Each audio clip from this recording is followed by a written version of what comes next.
को बांध रही थी तो शबरी की दृष्टि उन्हीं 300 बकरों पर पड़ गई जो कटघरे में बंद है, और जो इधर पशु पक्षी बंद थे उन पर भी दृष्टि पड़ी। तो आज शबरी अपनी माँ से कहने लगी, माँ एक बात बताओ। तो कहा पूछो बेटी, क्या पूछना चाहती हूँ? कहा मैं पूछना ये चाहती हूँ, एक बात बताओ, ये पिताजी ने 300 बकरे महाराज ये क्यों बंद किए हैं इसमें कटघरे में? 300 बकरे क्यों बंद हैं? पशु पक्षी ये कटघरे में क्यों बंद हैं? शबरी की माँ ने कहा, बिटिया तुम्हारे पिता ने तुम्हारे बारातियों के लिए स्वागत के लिए व्यवस्था की है। तो शबरी कहने लगी कि इसमें इनसे हमारे बारातियों का स्वागत होगा? हाँ, इनसे तुम्हारे बारातियों का स्वागत होगा। कहने लगी, माँ मैं समझ नहीं पाई, आखिर पिता ने इनको लाकर के बंद क्यों किया, मुझे स्पष्ट बतलाओ। शबरी बोली, माँ काहे पिता इनको मंगवाए, क्यों काहे पिता इनको मंगवायो, मैया काहे पिता इनको मंगवायो, कहो सुता तेरो ब्याह रचायो, कहो सुता तेरो ब्याह रचायो, कहो सुता तेरो ब्याह रचायो, कहो सुता तेरो ब्याह रचायो। आज कहने लगी शबरी, मुझे बताओ बात क्या है, आखिर इनको क्यों बंद किया हमारे पिता ने? जिस समय इतनी बात कही तो माँ बोल पड़ी, बिटिया ये तुम्हारे बारातियों के स्वागत के लिए है। बारातियों के स्वागत के लिए? हाँ, इससे बारातियों का स्वागत क्या होगा? तो कहा इनके मांस को तुम्हारे बारातियों को खिलाया जाएगा, ये उनका स्वागत होगा, सम्मान होगा। इनके मांस को तुम्हारे बारातियों को खिलाया जाएगा जो बाराती आएंगे। ओ भैया, जैसे इतनी बात सुनी है शबरी ने कि हमारे बारातियों के स्वागत के लिए 300 बकरे, ये 300 बकरों की जाने जाएंगी, पशु पक्षी जो कटघरे में बंद है इनकी जाने जाएंगी, मैं कभी ऐसा अनर्थ न होने दूंगी। ए भैया जरा विचार करना, जिनका मन ही बिगड़ा हुआ है वो भगवान की भक्ति नहीं कर सकते। ध्यान दीजिएगा, जिनका मन बिगड़ा है वो परमात्मा की भक्ति नहीं कर सकते, क्योंकि भाव भी मिला है क्या कि जिनकर बिगड़ल बा इमनवा, ध्यान दे भैया, जिनकर बिगड़ल बा इमनवा भक्ति नाही भावेरा, जिनकर बिगड़ल बा इमनवा भक्ति नाही भावेरा, जिनकर बिगड़ल बा इमनवा भक्ति नाही भावेरा, जिनकर बिगड़ल बा इमनवा भक्ति नाही भावेरा, भक्ति नाही भावेरा, भक्ति नाही भावेरा, भक्ति नाही भावेरा, जिनकर बिगड़ल बा इमनवा भक्ति नाही भावेरा, जिनकर बिगड़ल बा इमनवा भक्ति नाही भावेरा, जिनकर बिगड़ल बा इमनवा भक्ति नाही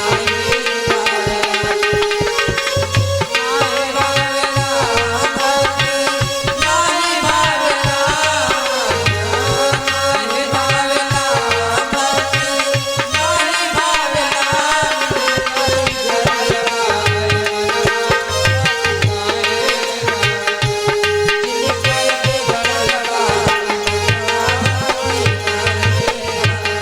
ईमान क्या बिगड़ा? ध्यान देंगे भैया, मीन मांस के भोजन बनावे, चुरैली बैठ रसोइया, मीन मांस के भोजन बनावे, चुरैली बैठ रसोइया, मीन मांस के भोजन बनावे, चुरैली बैठ रसोइया, हाँ मीन मांस के भोजन बनावे, चुरैली बैठ रसोइया,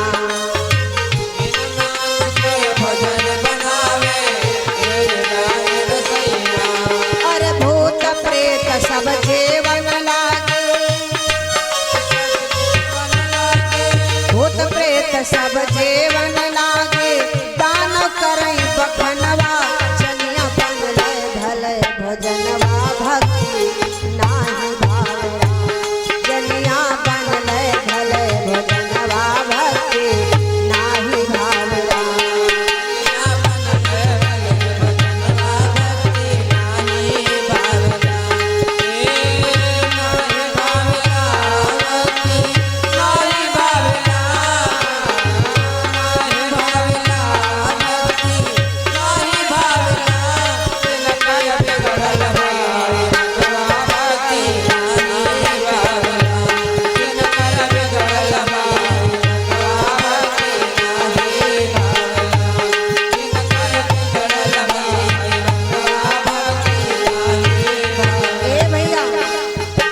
घर में मांस मदिरा का सेवन होता है, परमात्मा उनके घर में भोग नहीं लगाते। उनके घर में धन कितना भी पैदा हो जाए लेकिन बरकत नहीं होती, याद रखना। उनसे उनके घर में कभी भक्ति भी नहीं आएगी, किसी के अंदर भी भक्ति नहीं आ सकती। और सुनो,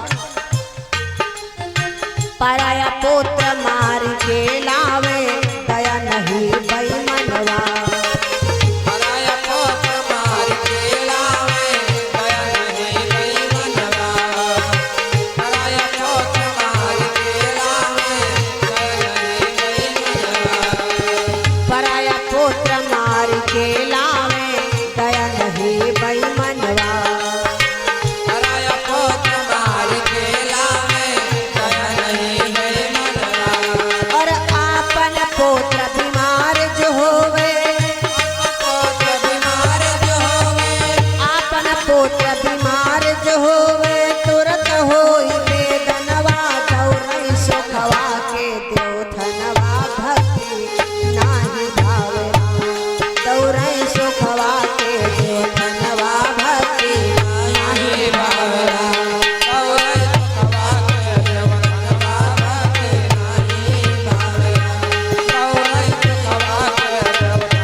से नहीं लजाते, भले से मुख छिपकाते।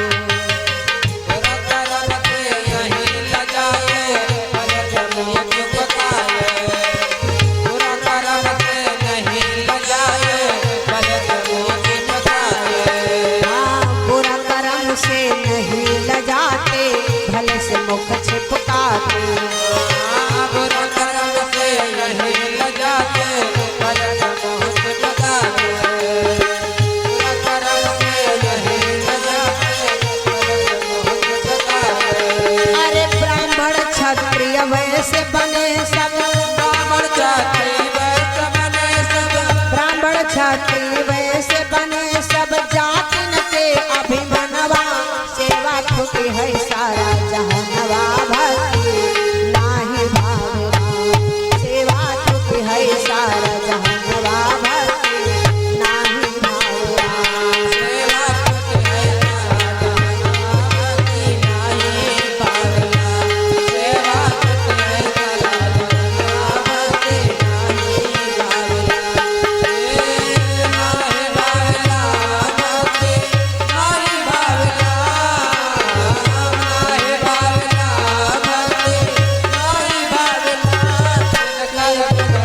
मन बिगड़ा हुआ है वो भगवान की भक्ति नहीं कर सकते, चाहे कुछ भी लाख कोशिश कर दें, लेकिन परमात्मा की भक्ति उनको प्राप्त नहीं हो सकती है।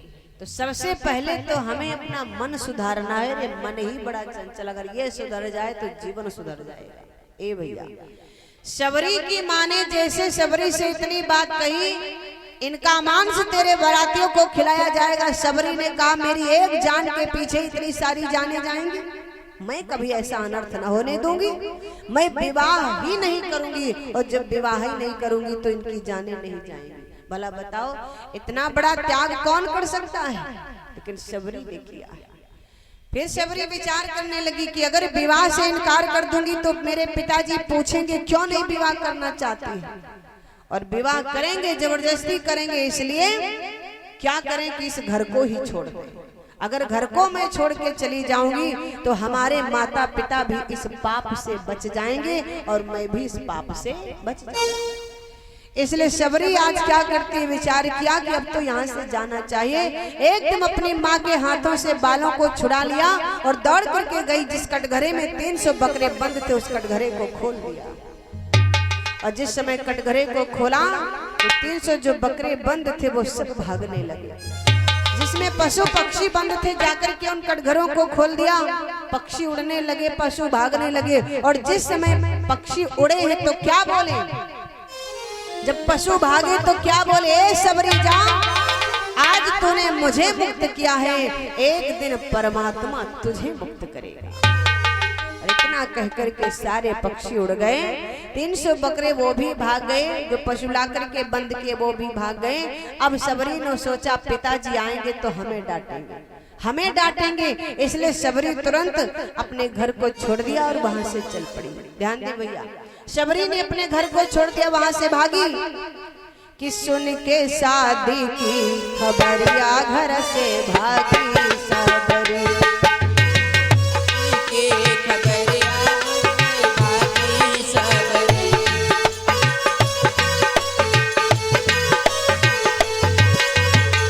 भागी शबरी भैया, भागी शबरी, भागी शबरी भैया, भागी शबरी। सुन के शादी की खबरिया घर से भागी शबरी। सुन के शादी की खबरिया घर से भागी शबरी। खबरिया घर से भागी शबरी। सुन के शादी की खबरिया घर से भागी शबरी। आज शबरी ने क्या किया, अपने माता पिता के घर को छोड़ दिया और वहां से भाग गई। ए भैया, भागते भागते घनघोर जंगल में पहुंची है। अब शबरी सोच रही है कि मैं एक नारी हूँ, मैं कहाँ जाऊंगी। रात हो गई, उसी जंगल में रात व्यतीत किया। उसी जंगल में एक संत थे जिनका नाम था मतंग ऋषि। उन्हीं जंगल में मतंग ऋषि का आश्रम था। आज शबरी उस जंगल में जब पहुंची तो रात हो गई। बेचारी अपनी रात को झाड़ियों में काटा। जैसे सुबह के 4 बजने लगे तो देखा कि आश्रम बना हुआ है। आज शबरी जाती, जिस कुटिया में मतंग ऋषि रहते थे, जाकर के उसी कुटिया के चारों तरफ झाड़ू लगा दिया। और झाड़ू लगाने के बाद में बढ़िया ताजे ताजे फल और फूल लेकर के आई, मतंग ऋषि की कुटिया में रख दिया और फिर वहां से चली गई। भैया, इस प्रकार से जैसे इतना किया, शबरी ने फिर जाकर के झाड़ी में छुप गई। अब जब सवेरा हुआ तो मतंग ऋषि उठे, और जब अपने बिस्तर पर उठे तो सामने देखा डलिया में ताजे ताजे फल और फूल रखे हैं। आज मतंग ऋषि सोचने लगे, आज ऐसा तो पहले कभी नहीं हुआ, पर आज जैसे बिस्तर से नीचे उतरे, कुटिया के बाहर आए तो देखा कुटिया के चारों तरफ बढ़िया झाड़ू लगा पड़ा है, सफाई की हुई पड़ी है। अब मतंग ऋषि विचार करने लगे कि आज जीवन में पहली बार ऐसी घटना घटित हो रही, इसके पहले तो ऐसा कभी नहीं हुआ। विचार किया मतंग ऋषि ने, शायद किसी हमारे शिष्य के मन में ये भाव आया हो कि मैं संत की सेवा करूं, गुरुदेव की सेवा करूं, तो मेरी सेवा करने लगा हो। एक रात व्यतीत हुई, एक दिन व्यतीत हुआ। जैसे वो दिन व्यतीत हुआ फिर रात आई, और जब फिर रात आई तो वही क्रिया फिर हुई। मतंग ऋषि सो गए रात में, जैसे सुबह के 4 बजने लगे सबरी फिर उठी। सबरी फिर उठी और उठ करके गई, स्नान ध्यान किया, बढ़िया ताजे ताजे फल और फूल लाई, कुटिया में रख दिया, चारों तरफ झाड़ू लगा दिया, फिर जाकर के झाड़ी में छुप गई। तो ऋषि मतंग कुटिया पर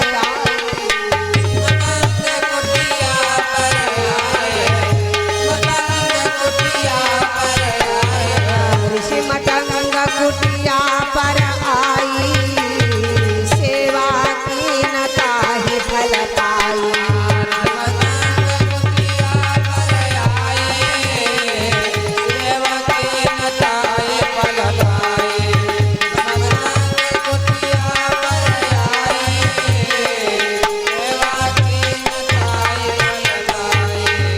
आज सबरी ने दूसरे दिन भी वही किया। मतंग ऋषि फिर उठे, देखा बढ़िया ताजे ताजे फल फूल रखे हैं। जैसे कुटिया के बाहर आए तो बढ़िया साफ सफाई की पड़ी। अब मतंग ऋषि से नहीं रहा गया, तो मतंग ऋषि ने अपने सभी शिष्यों को बुलाया। सभी शिष्य आ गए, सामने बैठे। मतंग ऋषि ने कहा, बताओ तुम में से ऐसा कौन हमारा शिष्य है जो हमारी रात रात में सेवा करता है? लेकिन जब वहां पर भैया कोई हो तब तो बोले कि हम हैं महाराज। फिर पूछा, कोई कौन है ऐसा हमारा शिष्य जो रात रात में मेरी सेवा करता है? आखिर कौन है वो? लेकिन कोई भी शिष्य न बोला। अब बोले भी कैसे जब इनमें से कोई था ही नहीं, तो कौन बोले? कोई झूठा बोल दे। कोई नहीं बोला। मतंग ऋषि ने कहा, ठीक है, जाओ अपनी अपनी कुटिया को मैं खुद पता लगा लूंगा कि कौन है। दिन व्यतीत हुआ, जैसे रात आई। आज मतंग ऋषि रात भर सोए नहीं। ये देखना चाहते, जानना चाहते कि कौन है जो मेरी सेवा कर रहा है। आज रात मतंग ऋषि सोए नहीं, और जैसे सुबह के फिर 4 बजने लगे, सबरी उठी, झाड़ियों से निकल करके आई, झाड़ू लगाने लगी। और जब झाड़ू लगाती है तो आवाज सुनाई पड़ी मतंग ऋषि को, लेकिन मतंग ऋषि उठे नहीं। सुनते रहे झाड़ू की आवाज, खर्र खर्र की आवाज आती, सब सुनते रहे। जब झाड़ू लग गया, सबरी गई, बढ़िया स्नान ध्यान किया, स्नान ध्यान करके बढ़िया अच्छे अच्छे ताजे फल और फूल लाई, और लाकर के फल फूल जैसे मतंग ऋषि की कुटिया में प्रवेश किया। और प्रवेश करके जैसे फल फूल रखने लगी, मतंग ऋषि तो जाग ही रहे थे। एकदम कह दिया, कौन है? सबरी ने फल फूल रख दिया, हाथ जोड़ के खड़ी हो गई, बाबा मैं। तुम कौन हो? मैं सबरी हूँ। यहाँ कैसे? सारी कहानी सबरी ने बतलाई। ऐसी ऐसी बात है महाराज, इसलिए मैं अपने पिता के घर को छोड़ के भाग आई हूँ। अब जैसे इतनी बात की, तो मतंग ऋषि ने कहा कि तुम ही ये हमारी सेवा करती थी, फल फूल ला करके रखती थी, कुटिया के चारों तरफ झाड़ू लगाती थी? हाँ महाराज, मैं ही। क्यों? महाराज, मेरा मन ये करता है कि मैं संत की सेवा करूं, संतों के साथ में रहूं। तो कहा, ठीक है बेटी, आज तक तूने मेरी छुप छुप के सेवा की है, लेकिन आज से तू हमारे आश्रम पर ही रहेगी और यहाँ पर रह कर के हमारी खूब सेवा करना। जिस समय इतनी बात कही मतंग ऋषि ने, तो सबरी ने हाथ जोड़ा, कहा, बाबा बात यह है कि आपने तो कह दिया कि मैं आपके आश्रम पर रहूं, लेकिन महाराज मैं ठहरी नारी, और अगर आपके आश्रम पर रहूंगी तो लोगों की नजरें बड़ी खराब हैं, महाराज क्या विचार करेंगे? मतंग ऋषि ने कहा, तू पागल हो गई है? अरे मैंने तुझे अपनी बेटी मान लिया है, मैं तेरे पिता के समान हूँ, और फिर मेरा नाम तो मतंग है। मतंग माने हाथी। भैया आपने देखा होगा, हाथी अपने रास्ते से बढ़िया मस्ती की चाल में चलता जाता है, अनेकों कुत्ते पीछे से भौंकते रहते हैं, लेकिन हाथी का कुछ बिगड़ता है? कुछ नहीं बिगड़ता। वो अपनी मस्ती की चाल में चलता रहता है, पीछे कुत्ते भौंकते रहते हैं, बाद में वहां से चले जाते हैं, पर हाथी पर कोई प्रभाव नहीं पड़ता है। मतंग ऋषि ने कहा कि मैं एक संत हूँ, जो लोग कहेंगे तो कहने दो, लेकिन हमारे ऊपर उसका कोई असर नहीं पड़ेगा। तुम घबराओ नहीं, आज से तुम यहीं रहोगी हमारे पास में। जैसे इतनी बात कही, सबरी बड़ा प्रसन्न हो गई। मतंग ऋषि ने अपने शिष्यों को बुलाया और कहा, सबरी के लिए भी एक मड़ैया बनाओ, एक कुटिया बनाओ, उसी में रहेगी। अलग एक कुटिया बना दी गई सबरी के लिए। आज सबरी उसी कुटिया में रहती है, दिन रात मतंग ऋषि की सेवा करती है। धीरे धीरे समय व्यतीत होने लगा। एक दिन जब मतंग ऋषि का अंतिम समय आ गया, मतंग ऋषि ने अपने सभी शिष्यों को बुलाया, सबरी को भी बुलाया, अपने पास में बिठाया और समझाने लगे, कहने लगे कि अब हमारा अंतिम समय आ गया है, मैं जा रहा हूँ। सबरी हाथ जोड़ के बोली, बाबा मुझे भी अपने साथ में ले चलो, ये संसार हमारे लायक नहीं है, मैं संसार में रहना नहीं चाहती हूँ, मुझे भी अपने साथ ले चलो। मतंग ऋषि ने कहा, नहीं बेटी, तूने हमारी सेवा की है और ये सेवा तेरी अकारथ नहीं जाएगी, ये तेरी सेवा अकारथ नहीं जाएगी, तूने मेरी सेवा की है, इस सेवा के बल पर तुझे भगवान का दर्शन होगा, तुझे भगवान का दर्शन होगा। और सुन, अब ज्यादा समय नहीं है, क्योंकि इस समय धरहु ध्यान रघुपति मगहेरा,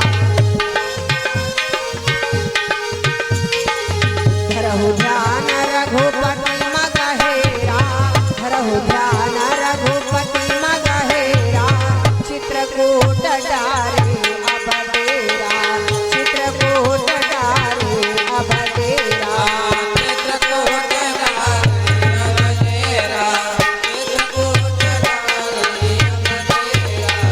मतंग ऋषि ने कहा, बिटिया तुम घबराओ नहीं, तुमने हमारी खूब सेवा की है, इस सेवा के बल पर तुम्हें राम का दर्शन होगा, भगवान का दर्शन होगा। और अब ज्यादा समय भी नहीं है, इस समय भगवान राम चित्रकूट में निवास कर रहे हैं और वो आएंगे, आकर के तुम्हें दर्शन देंगे। ए भैया, जिस समय इतनी बात कही और सभी शिष्यों को समझा दिया कि ये सबरी तुम लोगों के बीच में रहेगी, तुम सब इसका सम्मान करना, पर जिस प्रकार से रह रहे हो प्रेम के साथ इसी प्रकार से रहते रहना। और इतना कह करके, जिस समय इतना कहा तो सबरी फूट करके रोई, महाराज मुझे लिए चलो, मैं नहीं रहना चाहती, पर कह दिया कि मैंने तुम्हें बताया ना। ए भैया, पद्म पुराण में ये भाव मिला है कि सबरी ने 10,000 वर्ष तक भगवान की राह देखी थी। भैया कितने? 10,000 वर्ष तक भगवान की राह देखी थी, तब जाकर के भगवान राम सबरी की कुटिया में गए थे। आज हम आप लोग केवल एक दिन का अगर व्रत रह जाते हैं तो कहते हैं भगवान हमें मिल जाओ। एक दिन का अगर हम व्रत रह लेते हैं, अगर नवरात्रि जब आती, हमारी माताएं बहनें नवरात्रि व्रत रहती हैं, नवरात्रि व्रत जब रहती